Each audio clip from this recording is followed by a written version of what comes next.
modulated wave, and if there is a presence of noise like this kind of signal, then it can be added with this signal and it can affect the amplitude of this wave and it can cause distortion. As the varying amplitude contains the actual information, so the change of amplitude may lead to the loss of information. So what we can do now? We need to find out some other way where the change of amplitude is not desired. So how we can achieve such a thing? Before going into see that, let's try to see what are the parameters of a wave. Here you can see that I have taken a cosine wave which has three parameters. One is amplitude, another is frequency, and phase. Now in the case of amplitude modulation, we were changing the amplitude of the carrier wave to capture the message signal. But amplitude modulation has a disadvantage that noise can affect that modulated signal which contains the information. So if we try to vary one of these two parameters, then the presence of noise cannot exchange the original information contained by the modulated signal. So that's why we will be using any one of these two techniques. So we can this two actually called angle. So if we change one of these two quantity, then it will be called angle modulation. So in this video I will be talking about frequency modulation. Before talking about frequency modulation, let's try to see the waveform of frequency modulation, because it will make much more sense. Now here I have taken a sine wave and a high frequency carrier wave. Now how the wave will look like after frequency modulation? Now as I have told you that in the case of frequency modulation, the amplitude will remain constant.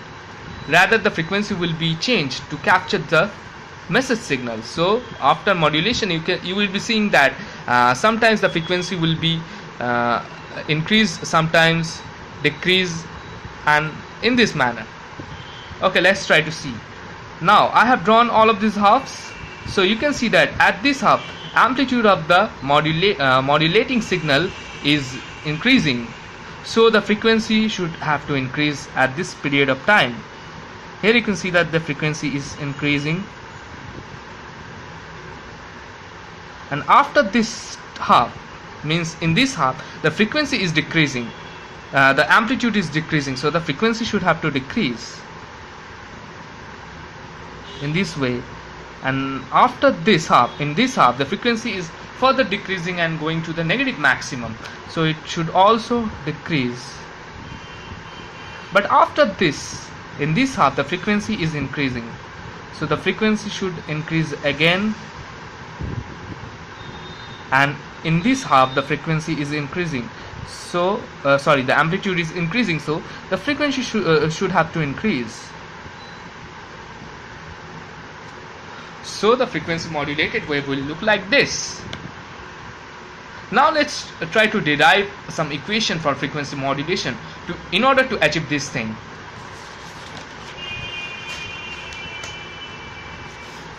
Let's try to assume that our message signal is given by mt.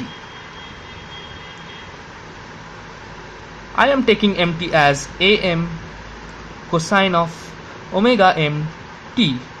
It can also be written as am cosine 2 pi fmt, because omega m is the angular frequency and fm is the actual frequency. So relation between angular frequency and actual frequency is omega m is 2 pi multiplied by fm. Now I need to take a high frequency carrier. So let's take a carrier wave as ct. So it will be ac cosine omega ct, and obviously omega c is greater than omega n, or we can say that 2 pi fc is greater than 2 pi fm. Now I will be assuming some equation before deriving the equation for modulated signal. Modulated signal. let's say it is st. So st will be given by, as I have told you that amplitude will not being changed in the case of frequency modulation, so it will be same as the amplitude of the carrier. Now this term omega c will be changed, so I'm calling this as theta. What is theta? Theta is the changed frequency. Now let's say that the instantaneous frequency of modulated signal is omega I. Why I am saying instantaneous frequency? Why not frequency? Because as in the case of frequency modulation, the frequency will be changed according to the message signal. That's why it is a varying quantity. So in the case of varying quantity, we will use the term called instantaneous, because we will get different values of that term in different instance of time. So what should be the value of omega I? Omega I will be 2 pi of fit. Fi is the actual instantaneous frequency, and omega I is the angular instantaneous frequency. Now so we can write omega I as d theta of dt.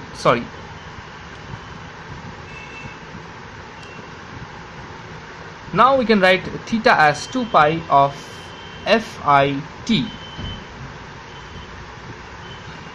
Now if we differentiate this theta with respect to time, you will get that theta is 2 pi fit, and d theta will be 2 pi of fit into dt, and theta will be integration of fi from 0 to t dt. So this is the expression for theta. Now we need to find out the expression for fi. So in the case of amplitude modulation, the instantaneous modulation we can say also in this way, but the modulation of the modulated signal was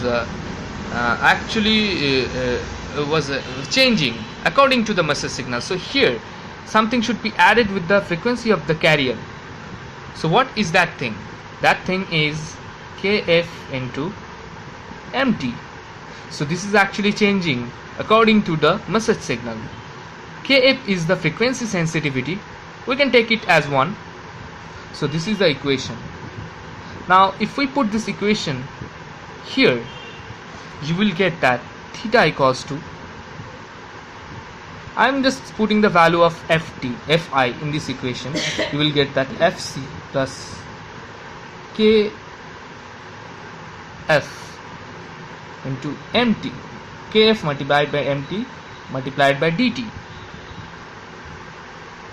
So this is the equation for this is the expression for theta. Now as we have said that st was ac cos theta, so the final equation for the modulated wave will be st is given by ac cosine of the value of theta, which is 2 pi integration of 0 to t fc dt plus 2 pi kf integration of 0 to t, integration from 0 to t of mt dt. I am just separating the terms.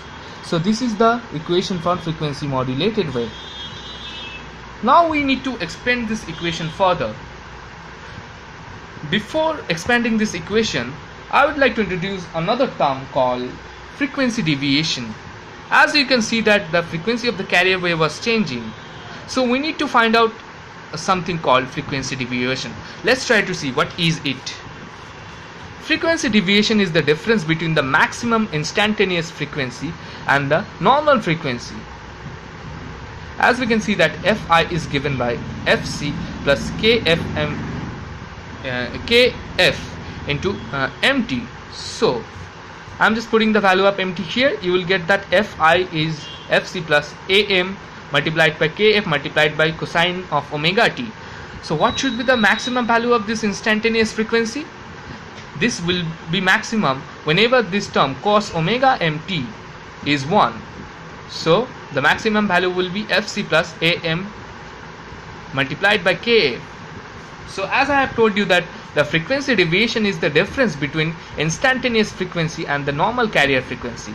Here the maximum instantaneous frequency is fi max and the carrier frequency is fc. So this difference will give us the del f, which is the deviation. So del f is given by fc plus am multiplied by kf minus fc, which is kf to am.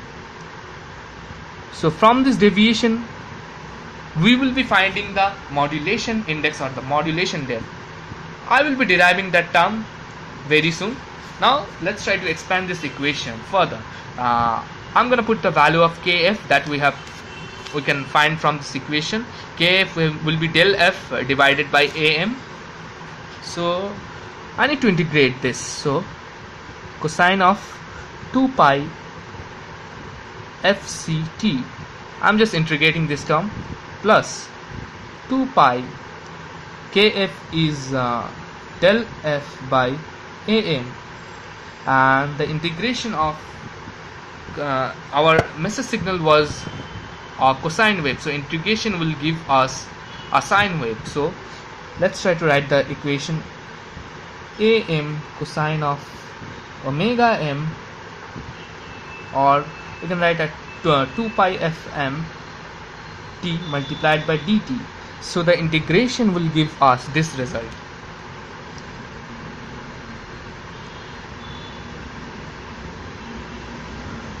Two pi del f divided by am, the integration will give us am sine of 2 pi fm t divided by 2 pi fm. So this 2 pi and this am will be cancelled out, and this term will be remaining term.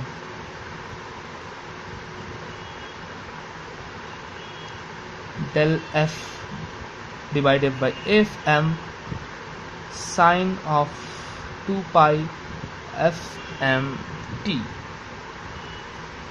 So this is the equation for FM modulation. Now what about this term del f divided by fm?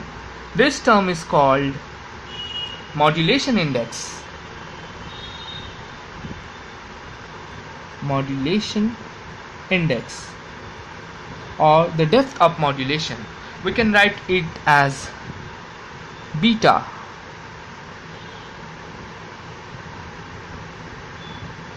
So depending upon the value of beta, the frequency modulation is also divided into two types.